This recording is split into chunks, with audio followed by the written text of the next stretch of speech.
ED office के सामने जुटे रहे। वहीं जब लालू यादव से ईडी पूछताछ, सरसों तेल और रिफाइंड सोयाबीन ऑयल चुनो सही। लालू के बाद आज पटना के ईडी दफ्तर में तेजस्वी यादव से पूछताछ, जमीन के बदले नौकरी मामले में सवाल। ईडी दफ्तर के बाहर आरजेडी कार्यकर्ताओं का जबरदस्त हंगामा। ईडी के शिकंजे के बीच हेमंत सोरेन के रांची पहुंचने की खबर। पार्टी विधायकों के साथ करेंगे बैठक। दिल्ली आवास पर दबिश देकर ईडी ने कब्जे में लिए कैश, कागजात और बीएमडब्ल्यू कार। बीजेपी ने बताया भगोड़ा। बजट सत्र से पहले सभी दलों की बैठक शुरू। संसद भवन में चल रही बैठक में कई दलों के नेता शामिल। 31 जनवरी से 9 फरवरी तक चलेगा संसद का बजट सत्र। महाकोश, कच्ची घानी सरसों तेल और रिफाइंड सोयाबीन ऑयल चुनो सही।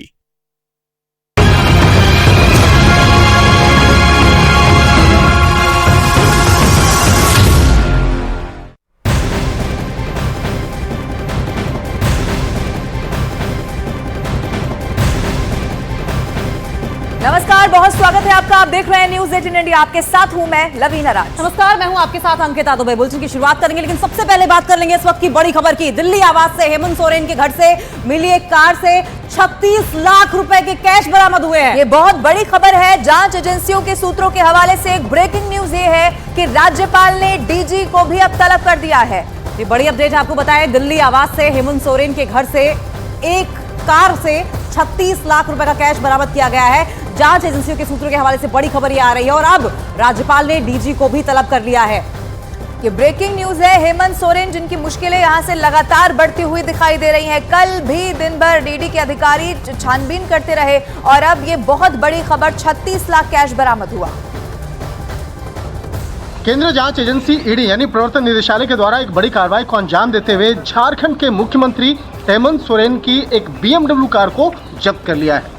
जब्त करने की वजह क्या है, ये जानना बेहद महत्वपूर्ण है और इस वक्त में मैं वो बीएमडब्ल्यू कार में दिखाना चाहूँगा, जो आप ठीक सामने देख सकते हैं, ब्लू रंग की। ये ब्लू रंग की कार है, HR नंबर की, और ये मुख्यमंत्री हेमंत सोरेन की कार है, जिस कार में तकरीबन 36 लाख रुपया नगद रखे गए थे।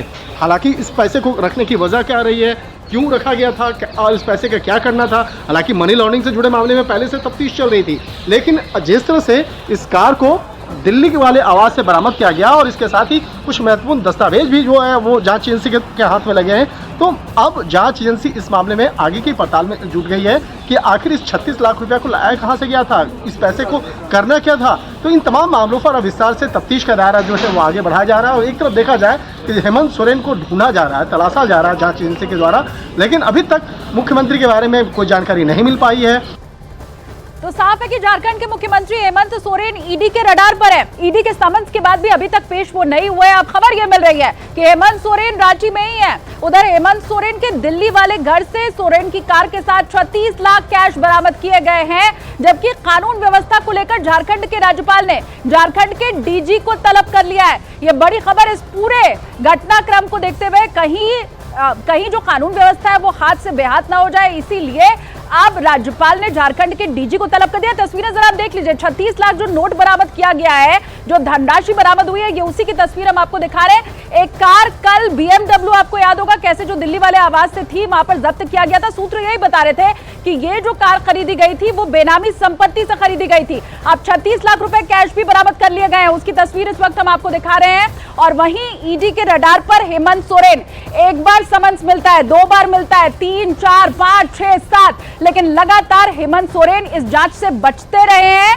अब तो वो कहां है इसके बारे में कुछ पता ही नहीं चल पा रहा है। कहा यह जा रहा है रांची में वो हो सकते हैं, लेकिन एग्जैक्ट उनकी लोकेशन क्या है, किस जगह पर वो है, ये अभी तक पता नहीं चल सका है। कल का समय सीएम हाउस की तरफ से दिया गया है। ईडी के अधिकारियों को बाकायदा लेटर जारी किया गया और ये कहा गया है कि भाई 31 तारीख को पूछताछ में हेमंत सोरेन शामिल हो सकते हैं। ये 3 तस्वीर आपके सामने है। कल दिल्ली के आवास से बीएमडब्ल्यू गाड़ी जो जब्त की गई, बड़े घंटे तक यहां पर ईडी की टीम मौजूद रही। हेमंत सोरेन का तो कुछ पता नहीं चल सका। यहां बीएमडब्ल्यू कार जो खड़ी थी वो यही कहा गया कि यह बेनामी संपत्ति से खरीदी गई है, उसे जब्त कर लिया गया। और अब घर से 36 लाख कैश जो बरामद हुआ है, ये उसी की तस्वीर इस वक्त हम आपको दिखा रहे हैं। तो हेमंत सोरेन का है ये तो पता नहीं है, लेकिन 36 लाख घर से कैश बरामद हो गया, बीएमडब्ल्यू जब्त कर ली गई है। और अब क्या आज ईडी ढूंढ पाती है हेमंत सोरेन को, या फिर कल जैसा सीएम हाउस की तरफ से ये कहा गया है बाकायदा लेटर लिखकर। हालांकि आरोप भी लगाए गए ईडी के ऊपर, लेकिन समय दिया गया है कि 31 तारीख को अब हेमंत सोरेन इस जांच में शामिल होंगे। ईडी जितने भी सवाल पूछना चाहे उसका जवाब कल हेमंत सोरेन की तरफ से दिया जा सकता है। तो हेमंत सोरेन के घर से 36 लाख की बरामदगी तस्वीर उसकी भी इस वक्त हम आपको दिखा रहे हैं। हेमंत सोरेन अभी कहां हैं, इस बारे में कोई जानकारी नहीं है। लापता बताए जा रहे हैं हेमंत सोरेन और लगातार विपक्ष भी उनके ऊपर हमला कर रहा है। लोगों का ये कहना है कि झारखंड के जो लोग हैं उनका सिर शर्म से इस वक्त झुक गया है।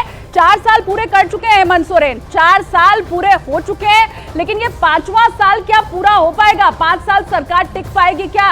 हेमंत सोरेन लगातार मुश्किलों में। दिवाकर का रुख हम कर लेते हैं, इस वक्त वो जुड़े हुए। दिवाकर, पता तो नहीं चल पाया हेमंत सोरेन कहां है, लेकिन अपडेट इस पूरे मामले में क्या है आज का? देखिए, जो सूत्रों से जानकारी मिल रही है उसमें यही जानकारी मिल रही है कि सीएम हेमंत सोरेन झारखंड की सीमा में दाखिल हो चुके हैं, लेकिन वो अपने इस रांची स्थित आवास पर पहुंचे हैं या नहीं पहुंचे हैं इसकी जानकारी अभी तक नहीं मिल पाई है। हेमंत सोरेन ने जो ईमेल किया है ईडी को, उसमें ये कहा है कि 31 जनवरी को आपको हम इसी आवास पर मिलेंगे, दोपहर 1 बजे आप लोग आ जाएं और आप हमसे पूछताछ करें। तो अब हेमंत सोरेन यही मिलेंगे और 31 तारीख का उन्होंने जो डेट दिया है, दोपहर 1 बजे का जो वक्त उन्होंने मांगा है और उसमें बोला है कि आप खुद आइए हमारे आवास पर, हम पूछताछ के लिए उपलब्ध रहेंगे। मैं आपको बता दूं कि 2 महत्वपूर्ण बैठकें चल रही है। एक बैठक गवर्नर हाउस में चल रही है जहां सीएस को बुलाया गया है यानी चीफ सेक्रेटरी को, और दूसरे जो है डीजीपी को बुलाया गया है जो पूरे ही लॉ एंड ऑर्डर को देखने के लिए जिम्मेदार हैं। दोनों ही प्रमुख व्यक्तियों को बुलाया गया है। बताया जा रहा है कि कोई भी संवैधानिक संकट पैदा होती है उससे पहले गवर्नर जो है वर्कआउट कर रहे हैं, एक्सरसाइज कर रहे हैं। तो इन दोनों महत्वपूर्ण पदाधिकारियों की बैठक ये कहीं ना कहीं संकेत करती है कि आगे की तैयारियां गवर्नर हाउस की तरफ से भी हो रही है। दूसरी बैठक हो रही है वो सर्किट हाउस में हो रही है जहां सभी सत्ताधारी दल के विधायक मौजूद हैं और अभी कांग्रेस के प्रभारी गुलाम मीर अहमद पहुंचे हैं और उनके साथ ही जो कांग्रेस के प्रदेश अध्यक्ष हैं राजेश ठाकुर पहुंचे हैं।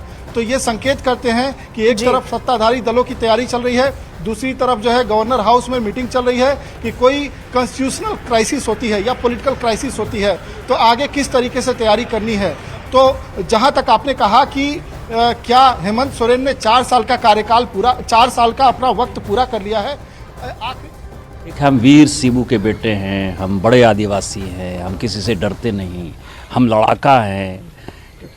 आज जब उनको पूछताछ के लिए बुलाया जा रहा है तो इसका मतलब कोई ना कोई गलती की होगी ना आपने, जो आपको डर है कि ये पूछताछ नहीं है। जैसे कल ही लालू प्रसाद जी, आपको ध्यान हो कि उन्होंने साहस दिखाया, वो 10 घंटे तक जो है ईडी के सामने थे। एक 75 साल के आदमी जो है ईडी के सामने थे। आप अपने आप को जवान करते हो, आप अपने आप को मजबूत करते हो। आपको ध्यान हो कि गुजरात में भी जब जब माननीय मुख्यमंत्री, तत्कालीन मुख्यमंत्री जो आज के प्रधानमंत्री जी हैं, जब जब उनको जहां जहां बुलाया गया, एसआईटी में बुलाया, ईडी ने बुलाया, सीबीआई ने बुलाया, कोई एक भी छोटा सा इंसिडेंट नहीं है जबकि माननीय मोदी जी ने इन एजेंसीज का सामना नहीं किया। हम संवैधानिक पद पर बैठे हुए हैं, एजेंसी का सामना करना हमारा कर्तव्य है और नेता के तौर पर हम ये दिखाते हैं जनता को कि हम जो है सहयोग कर रहे हैं, जांच में सहयोग कर रहे हैं। पिछले 48 घंटे से गायब हो जाना, जो BMW दिखाई दे रही है, जो मेरी जानकारी है विनोद सिंह, जिनके यहाँ की इनकम टैक्स का रेट पड़ा था और जिनके यहाँ की मुख्यमंत्री और मुख्यमंत्री जी के परिवार के कई एक अकाउंट जब्त हुए थे कि उन्होंने पैसे का लेन देन किया, हेर फेर किया, अरबों रुपये का लेन देन किया। वही विनोद सिंह के नाम से शायद वो गाड़ी रजिस्टर्ड है। एक प्राइवेट गाड़ी में एक मुख्यमंत्री घूमेगा, ये अब हो गया सवाल। दूसरा भाग रहा है, तीसरा जो है एजेंसी का सामना नहीं कर रहा है। मुझे ये लगता है कि उनके पिताजी 21 दिन जिस तरह से बाहर रहे थे केंद्रीय मंत्री के तौर पर, वो भगोड़े थे, उसी तरह से माननीय मुख्यमंत्री जी जो है एक भगोड़े हैं। और झारखंड का एक वोटर होने के नाते, झारखंड का सांसद होने के नाते, झारखंड का एक नागरिक होने के नाते कम से कम मेरा तो सर जो है वो शर्म से झुका जा रहा है कि जो भी मान सम्मान इज्जत झारखंड की थी, क्योंकि झारखंड का जो मुख्यमंत्री है वो हमारा फेस है, वो यदि इस तरह से भगोड़ा होगा तो हम जनता कैसे अपने आप को सुरक्षित कर पाएंगे,